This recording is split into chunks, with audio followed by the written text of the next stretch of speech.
Solan farabin sodaadhaadha faaxetti na heerumsiisa. Heeruman barbaadan. Hundi isin galsifadha. Hin taane. Ni jelas buleera moo bee jelas rafeera anjaran lamanoo. Tuuti meeqa ulfeessita sila ati fabbaan giddiyoo tana bara diqaalaan kan lafarra guutuu. Assalamualaikum warahmatullahi wabarakatuh. Kabajamtoota fi hordoftoota kuraa Oroo ashama harka fuuni hordoftoonni amantii bira. Viidiyoon irraa qabadee dhufe kana fakkaata. Warreen channel kana subscribe godhan isiniin jaa. Ammoo warra subscribe godhee jiru like share godhuudhaan jabeessa hedduu takka galatoomaan isiniin jaa. Gama viidiyootti aantu. Solan farabin sodaadhaadha faaxetti na heerumsiisa. Heeruman barbaadan.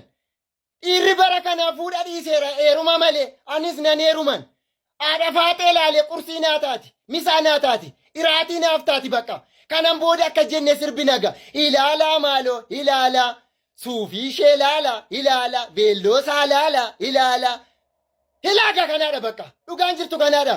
Kanaafuu itti na heerumsiisaadhaan bakka. Anaadha faaxeen achi eenyuttuu hin heerumuudhaan bakkaan. Rabbiin sodaadhaati haadha faaxeetti sheeritti naa godha. Ani ishee malee jiraachuu hin danda'uun. Ondee koo keessatti biqilte dhiiga kootiif dhiiga isheetu wal make baqqaadha faaxee. Dhugaan jirtu kanaadhaan warri kaan immoo natti miqqanyaa'ina bakka. Ani heeruman barbaadan bakkaan. Haadha faaxeen achi eenyuttuu heerumuun barbaaduudhaan bakkaan. Yes! Veelloo miliyoonii ilaalaa.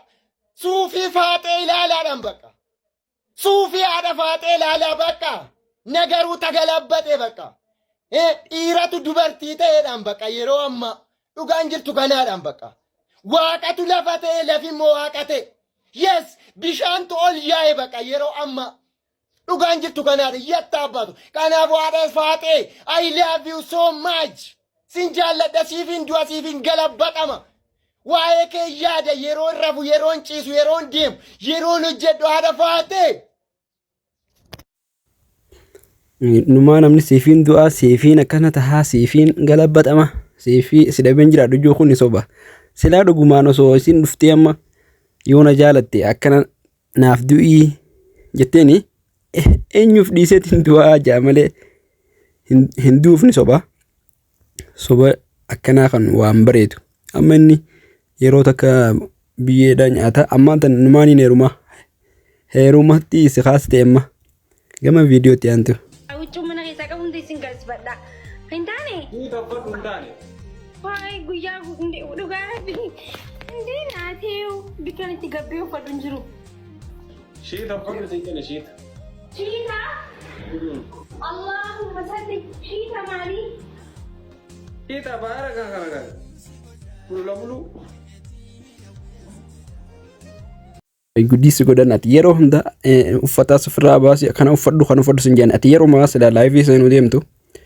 Uffata sirriidhaa akka silaa namni sittiin sin komannee kan silaa namoo sittiin hin komannee san uffachuudha qabda turte. Ati garuu san gootu yeroo mara akkanumatti komantiidhaanis haa taatu kunoongaa akkanatti sin jaamaa jira. Kanaaf of sirreessuu qabda gaa namni yeroo hundatti dubbatamaan oolu akkas sin jaqamuun taasifatuu gama viidiyootti aantu. Asli jelas buleera moo bee jelas rafeera anjaran lamanoo akka abbaatti akka obboleessaatti ilaala.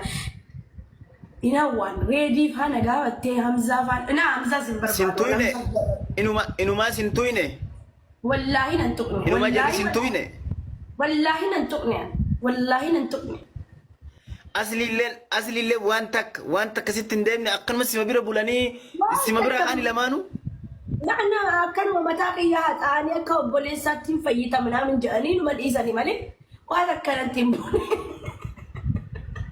aha yaani si dhukkuba ka gaafa si dhukkubuudha ka nama dhukkubu maal irraa godhan iyyuu yoo si dhukkube maal sirraa godhan dhugaadha yoo si dhukkube dhugaadhuun ta'in anjiraami bakkaan dabbaramu jireenya kanarraa yeroo sana malee yeroo fayyaa maal gochuun jala ciisa dhaqee anjira sana maa jala.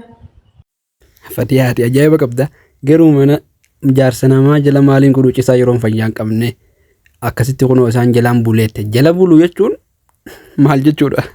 Naangalleen yaanni qe'ee nama takka yoo mana isaa deetes keessummaadhaaf taanaan jala maal gootaree manuma isaa deetee jaama malee kuni jalaan jira jaarsa nama jaartiin os dhiisti mana sii deetee jaarsi jala ciisu kuni mee warra komantiidha komantii jalatti naa kaa warri yaanni kana kuni kan galuuf taate ani galaan jiru gaa'ee akkasiin jaa gama viidiyootti ante.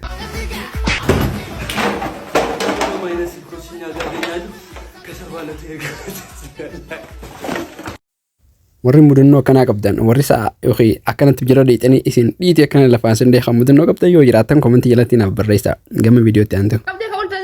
Ulfeessitu sila ati abbaan giddii yoo tan bar diqaalaan kan san lafarra guute osoo harka qabanii kan osoo san taate. Abbaan giddii doktorummaadhaaf yaada. Anaaf isa walitti hin fidin iji. Abbaan giddii oguma waan ta'eedhaaf qaqqaba beeyte ani. Shamara takkaan harkaan qabu argitee beektaa? Anaa viidiyoo wajjin mul'atu argitee beektaa Dubaay? Argitee beektaa dhabaate? Ati amma qoy. Ilmoo ni argadha waan jedhu ni dhalfadha waan jedhu. Hawwii. Maal jechuun? Yaa'anii dulloomteettaadha moo dhimma biraati? Dulloomteettaa osoo hin taane. Qallinaa?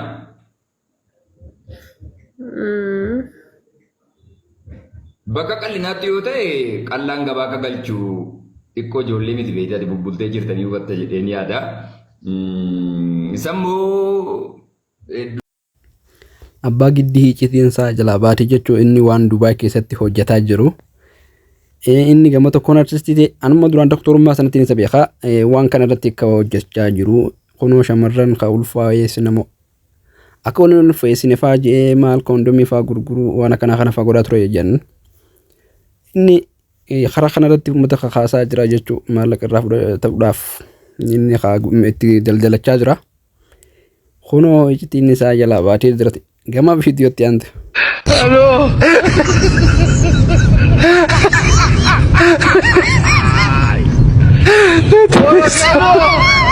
Hello.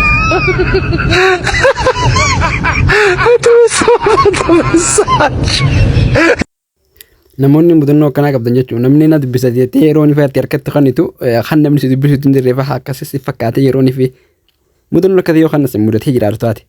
Namni mudata gaatarii yemmuu namni osoo kan nama fa'aa yeroo wal bira ta'essan nama kanaan dubbisa inni harka laata atis harka laata inni nama bira goree namoonni mudannoo kana qabda yoo jiraatan komentii ilaalaa barreessa.